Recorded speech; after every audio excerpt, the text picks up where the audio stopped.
ঈদ জামাত শেষে পশু কোরবানির পর বিভিন্ন জেলায় মূল সড়কের পাশে শহরের অলিগলিতে চলছে বর্জ্য অপসারণের কাজ। পশুর বর্জ্য সরিয়ে ট্রাকে করে নিয়ে যাওয়া হচ্ছে নগরীর বাইরে। রাতের মধ্যেই সব নগরী পরিচ্ছন্ন করার লক্ষ্যে কাজ করছেন পরিচ্ছন্নতা কর্মীরা। বান্ডেল থাকলে প্রতি সেনমানিতে টাকা বাঁচবে।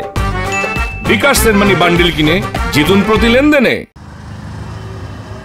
পশু কোরবানির পর বর্জ্য অপসারণে চট্টগ্রামের ৪১ ওয়ার্ডে ৪,২০০ পরিচ্ছন্নতা কর্মী, ৩৬৯ যানবাহন ও বিশেষ স্কোয়াড মোতায়েন করেছে চট্টগ্রাম সিটি কর্পোরেশন।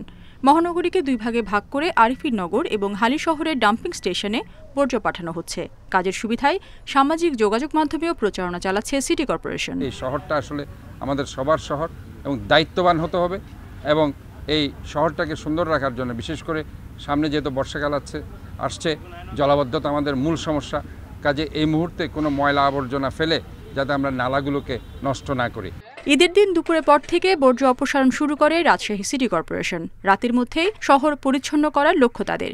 সিলেটে বর্জ্য অপসারণে কাজ করছেন অন্তত ১৩০০ পরিচ্ছন্ন কর্মী। মাইকিংয়ের পাশাপাশি লিফলেট বিতরণ করা হয়েছে, মসজিদেও বলা হয়েছে এবং এমনকি আমাদের যে টিভি স্টল, লোকাল যে টিভি স্টলেও বলা হয়েছে। আশা করি নগরবাসী যতটুকু আমাকে সহায়তা করেছেন এখন পর্যন্ত, আমি তাদেরকে ধন্যবাদ জানাই এবং আমার শ্রমিকরা আমার পাশে আছেন এবং আশা করি আমরা সময় মতো একটা পরিচ্ছন্ন নগরী উপহার দিতে পারব। খুলনায় কোরবানির বর্জ্য সংগ্রহের পর ট্রাকে করে নিয়ে যাওয়া হচ্ছে নগরীর বাইরে কেসিসি বর্জ্য পরিশোধক প্ল্যান্টে। ১২ ঘন্টার মধ্যে বর্জ্য অপসারণের লক্ষ্য সিটি কর্পোরেশনের।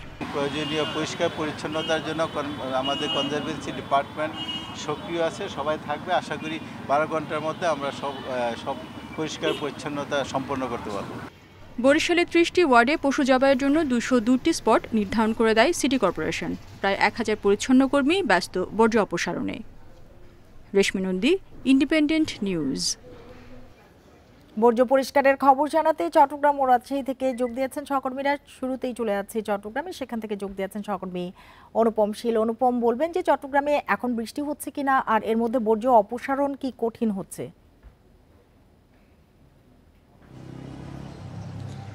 চট্টগ্রাম মহানগরীকে মোট দুটি প্রধান ভাগে বিভক্ত করে কিন্তু এই বর্জ্য অপসারণের কাজ করা হচ্ছে। চট্টগ্রাম সিটি কর্পোরেশন এই কাজটি এখন ইতিমধ্যে বলা যায় যে প্রধান সড়কগুলোতে কিন্তু আমরা কোনো বর্জ্য এখন আর দেখছি না। আমরা এখন আছি চট্টগ্রামের যে বর্জ্য ব্যবস্থাপনা সংক্রান্ত যে নিয়ন্ত্রণ কক্ষ, সেই নিয়ন্ত্রণ কক্ষের সামনে এবং আমার পেছনেই দেখতে পাচ্ছেন যে চট্টগ্রাম সিটি কর্পোরেশনের এই নিয়ন্ত্রণ কক্ষ থেকে পুরো নগরীর কোথায় কোনো মানে এই বর্জ্য যে অপসারণ কার্যক্রম সেটি তদারকি করা হচ্ছে এবং ইতোমধ্যে এখানে যানবাহন প্রস্তুত আছে, পানির গাড়ি প্রস্তুত আছে। কেউ যদি এখানে ফোন করে এই বিষয়টি সম্পর্কে জানায়, সাথে সাথেই কিন্তু এখান থেকে উদ্যোগ নেওয়া হচ্ছে। এবং সিটি কর্পোরেশনের মেয়র আজকে সকালেও তিনি কিন্তু গণমাধ্যম কর্মীদের মাধ্যমে নগরবাসীর কাছে অনুরোধ করেছেন যাতে যেখানে সেখানে বর্জ্যটি না ফেলে, নালা নর্দমায় না ফেলে নির্ধারিত জায়গায় রাখার জন্য বা বাড়ির সামনে রাখার জন্য। সেক্ষেত্রে সিটি কর্পোরেশনের লোকজন গিয়ে সেই বর্জ্য আসলে সেখান থেকে সংগ্রহ করে নিয়ে আসবে।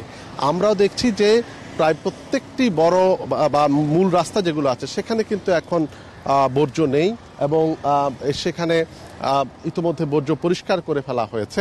তবে বিভিন্ন অলিগলিতে কিছু কিছু জায়গায় হয়তো বর্জ্য আছে, সেগুলো আস্তে আস্তে পরিষ্কার করা হচ্ছে। চট্টগ্রাম সিটি কর্পোরেশনের পক্ষ থেকে যে কথাটি বলা হয়েছে যে তারা আজকে বিকেল ৫টার মধ্যে এই ব্যবস্থাপনা অর্থাৎ এই বর্জ্য সরানোর কার্যক্রমটি শেষ করতে চায়। যদিও চট্টগ্রাম সিটি কর্পোরেশনের গত ৪ দশকের ইতিহাস যদি বলি, তারা বেশ সফলভাবে এই কার্যক্রমটি পরিচালনা করে আসে প্রতি বছর। এবারও তারা এই বিষয়টিকে ঘিরে ৫টার মধ্যে এই পরিষ্কার পরিচ্ছন্ন অর্থাৎ অন্তত মূল সড়কের যে বর্জ্য আছে সেটি সরিয়ে ফেলতে চায়। সেই অনুযায়ী কাজ চলছে এবং এবার প্রথমবারের মতো চট্টগ্রাম সিটি কর্পোরেশন বিভিন্ন সামাজিক যোগাযোগ মাধ্যমেও নজরদারি করছে। কেউ যদি সামাজিক যোগাযোগ মাধ্যমে কোনো অভিযোগ জানায়, সেটি তারা সাথে সাথে সমাধানের চেষ্টা করছে। অনুপম, থাকুন আমাদের সাথে। এবার চলে যাব রাজশাহীতে, সেখান থেকে যোগ দিয়েছেন সহকর্মী মুস্তাফিজুর রহমান। মুস্তাফিজুর রহমান, যেমনটি আপনি শুনছিলেন, অনুপম বলছিলেন যে সুশৃঙ্খলভাবে চট্টগ্রামে বর্জ্য অপসারণ হচ্ছে। রাজশাহীর পরিস্থিতি বলবেন, আর বর্জ্য অপসারণ করতে কোনো সময়সীমা বেঁধে দেওয়া হয়েছে কিনা রাজশাহীতে?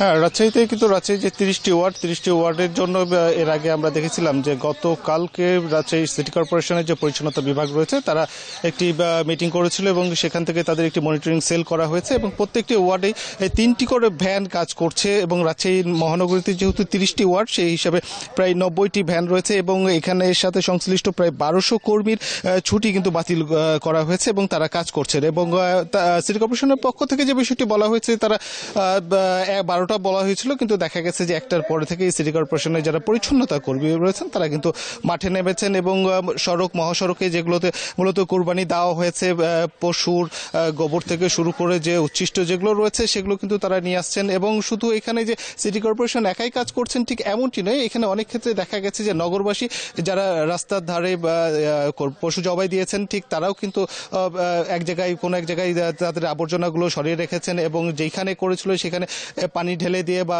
তারা স্যাভলন পানি ছিটিয়ে তারা কিন্তু অনেক ক্ষেত্রে আমরা দেখেছি যে পরিষ্কার করেছে এবং সিটি কর্পোরেশনের পক্ষ থেকে পরিষ্কার করা হচ্ছে এবং ব্লিচিং পাউডার দেওয়া হচ্ছে এবং আমরা যেখানে আছি সেখানে হচ্ছে এখানে সেকেন্ডারি ট্রান্সফার স্টেশন, এখানে বর্জ্যগুলো বিভিন্ন পাড়া মহল্লা থেকে বর্জ্যগুলো এখানে নিয়ে আসা হচ্ছে এবং এরপরে রাত্রে 10টার পরে থেকে এখান থেকে ট্রাকে করে যে বর্জ্যর যে ভাগার রয়েছে সেইখানেই কিন্তু সেই স্তূপে নিয়ে যাওয়া হবে এবং এখন পর্যন্ত আমরা যতটুকু জেনেছি সিটি কর্পোরেশনের পক্ষ থেকে বলা হচ্ছে যে তারা রাত 10টা নাগাদ রাজশাহী মহানগরীকে পুরোটাই ক্লিন করে ফেলবে, এমনটি কিন্তু তাদের প্রত্যাশা এবং তারা বলছিলেন যে এইবার রাজশাহী মহানগরীতে প্রায় 3,500 টন বর্জ্য উৎপাদন হবে এবং তারা রাত 10টার মধ্যে পুরোটাই পরিষ্কার করে ফেলতে পারবেন, এটি কিন্তু সিটি কর্পোরেশনের পক্ষ থেকে বলা হচ্ছে এবং এটাই ছিল রাজশাহী থেকে সর্বশেষ।